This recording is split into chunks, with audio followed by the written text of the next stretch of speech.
ओम श्री गणेशाय नमः। जय श्रीमन्नारायण, जय आदिशक्ति माता। दोस्तों, आपका दिन शुभ और मंगलमय हो। दोस्तों, आज हमारी कथा में श्रवण करेंगे राजा जनक, सीता के पिता। सीता स्वयंवर में राजा दशरथ को निमंत्रण क्यों नहीं भिजवाया। तो दोस्तों, आइए कथा को श्रवण करते हैं।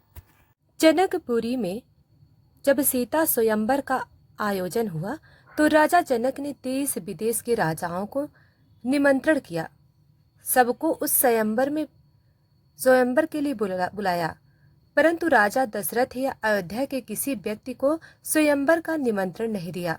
इसका कारण कोई आपसी बैर नहीं था, बल्कि एक ऐसी घटना थी जिसे राजा जनक को कहीं ना कहीं डर था कि फिर से वही हुआ तो क्या होगा। क्यों निमंत्रण नहीं दिया जाए? राजा जनक ने राजा दशरथ को क्या थी वह घटना?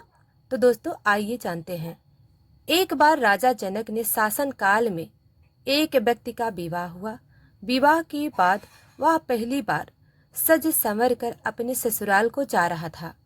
कुछ दूर जाने पर रास्ते में एक जगह उसको दलदल मिला, तो उसने थोड़ा पास जाकर देखा तो उसमें एक गाय फंसी हुई थी, जो शायद फंसने मरने की दशा में थी। उस व्यक्ति ने उसको देखा तो उसके मन में गाय को बचाने का ख्याल आया, परंतु दूसरे ही क्षण में एक और विचार आया। उसने सोचा, यह गाय तो कुछ देर में मरने वाली है। अगर मैं इसको यहाँ से बाहर निकालने के लिए दलदल में घुसा तो मेरे कपड़े और जूते खराब हो जाएंगे और मैं अपने ससुराल में ऐसी हालत में कैसे जा पाऊंगा। यह सोचकर वो गाय ऊपर पैर रखकर आगे बढ़ गया। जैसे ही वह आगे बढ़ा, गाय ने जब उसे जाते हुए देखा तो उस व्यक्ति को श्राप दिया, जिसके लिए तू जा रहा है उसे तू देख नहीं पाएगा। यदि उसे देखेगा भी तो वह तत्काल ही मृत्यु को प्राप्त हो जाएगी। वह कहकर कुछ ही क्षण में गाय के प्राण निकल गए। उस श्राप को सुनकर वह व्यक्ति दुविधा में फंस गया। उसने अपने किए पर बहुत पछतावा हुआ, परंतु अब कुछ नहीं हो सकता। जो होना था वो हो गया। अब वह व्यक्ति उस गाय के श्राप से मुक्त होने का विचार करने लगा। मन में बहुत बड़ा बोझ लिए वह ससुराल पहुंचा। वहां पहुंचकर वह दरवाजे के बाहर ही बैठ गया और यह विचार करने लगा, अगर मेरी नजर मेरी पत्नी पर पड़ गई तो क्या होगा। कुछ समय बाद परिवार के अन्य सदस्यों ने उसे घर के अंदर चलने का अनुरोध किया, किंतु वह नहीं गया। रास्ते में जो घटना घटित हुई थी उसके बारे में किसी को नहीं बताया। उसके दिमाग में तो गाय के द्वारा दिया गया श्राप बार बार गूंज रहा था। जब उसकी पत्नी को उसके घर के अंदर न आने की बात पता चली तो उसने अपने घर वाले से कहा कि चलो मैं ही चलकर उन्हें घर के अंदर लेकर आती हूँ। पत्नी ने जब जाकर उससे कहा कि आप घर के अंदर क्यों नहीं आ रहे हो, और मैं जो भी बोल रही हूँ उसे सुनकर भी मेरे सामने होते हुए भी मेरी ओर क्यों नहीं देखते हो। वह व्यक्ति अपनी पत्नी की बात सुनने पर चुप चुप रहा। काफी अनुरोध करने के बाद उसने रास्ते में घटित सारा वृत्तांत सुनाया। पत्नी ने कहा, मैं भी पतिव्रता स्त्री हूँ, ऐसा कैसे हो सकता है। आप मेरी ओर तो देखो। अपनी पत्नी की बात सुनकर उसने जो ही नजर उठाकर अपनी पत्नी की ओर देखा, वैसे ही उसकी आंखों की रोशनी चली गई और वह गाय की श्राप बस पत्नी को देख नहीं सका। उस व्यक्ति की पत्नी भी पतिव्रता थी, इसी कारण उसकी मृत्यु नहीं हुई। यह देखकर पत्नी अपने पति को साथ लेकर राजा जनक के दरबार में गई। वहां जाकर उसने सारा वृतांत सुनाया।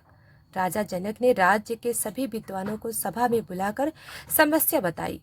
उन्होंने अपने दरबार में बैठे हुए ब्राह्मणों को कहा, हे ब्राह्मण देव, गौ श्राप से निवृत्त का कोई सटीक उपाय हो तो बताइए। सभी विद्वानों ने आपस में विचार करके एक उपाय बताया। उन्होंने कहा कि यदि कोई पतिव्रता स्त्री छलनी में गंगा जल लाकर उस जल के इस व्यक्ति की दोनों आंखें पर छींटे मारे तो यह श्राप से मुक्ति मिल सकती है, तभी इसकी आंखों की रोशनी पुनः लौट सकती है। राजा ने पहले अपने महल के अंदर की रानियों सहित सभी स्त्रियों से पूछा, तो वह राजा को सभी के पतिव्रता होने में संदेह की सूचना मिली। ऐसा सुनकर राजा जनक चिंतित हो गए। तब उन्होंने आसपास के सभी राजाओं को सूचना पहुंचाई।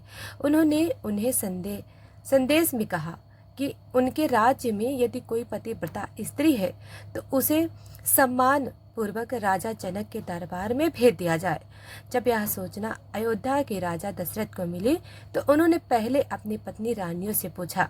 प्रत्येक रानी का यही उत्तर था कि राजमहल में तो कोई क्या आप राज्य की किसी भी महिला, यहाँ तक कि झाड़ू लगाने वाली ही क्यों ना हो, उसे भी पतिव्रता ही पाएंगे।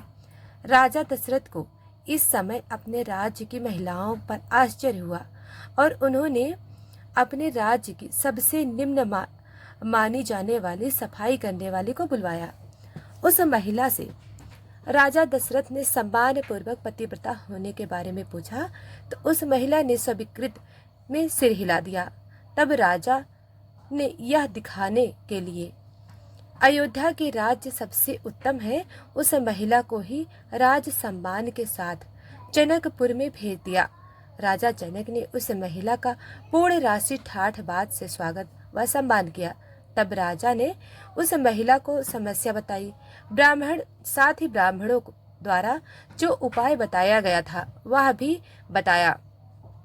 महिला ने राजा को उस कार्य को करने की स्वीकृति दे दी। अगले दिन महिला छलनी लेकर गंगा किनारे गई।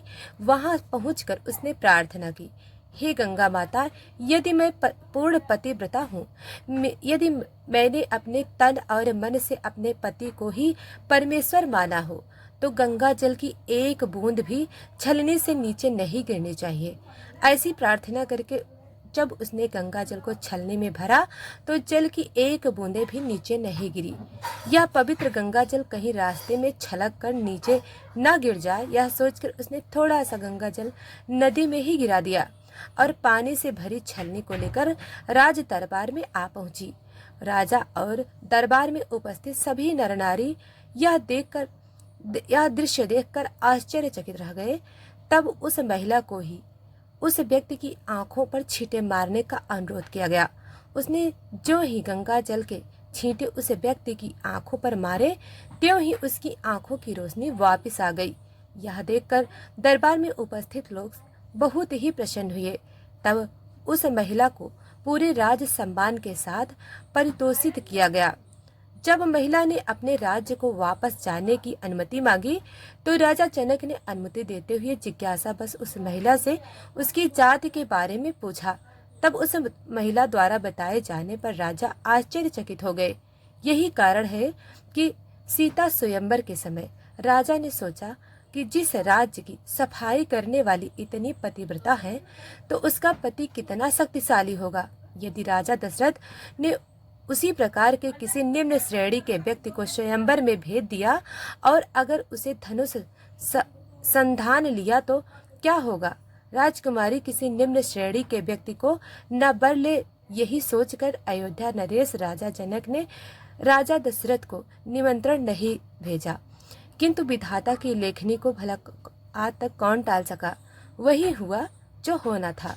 अयोध्या के राजकुमार वन में विचरण करते हुए अपने गुरु के साथ जनकपुर पहुंचे तथा धनुष तोड़कर राजकुमार राम ने सुकुमारी सीता का वरण कर लिया और सीता राम स्वयंवर हो गया। तो दोस्तों, यह कथा आपको कैसी लगी आप हमें कमेंट कर जरूर बताना। तो दोस्तों, वीडियो को लाइक सब्सक्राइब अभी तक नहीं किया है तो अभी कर लें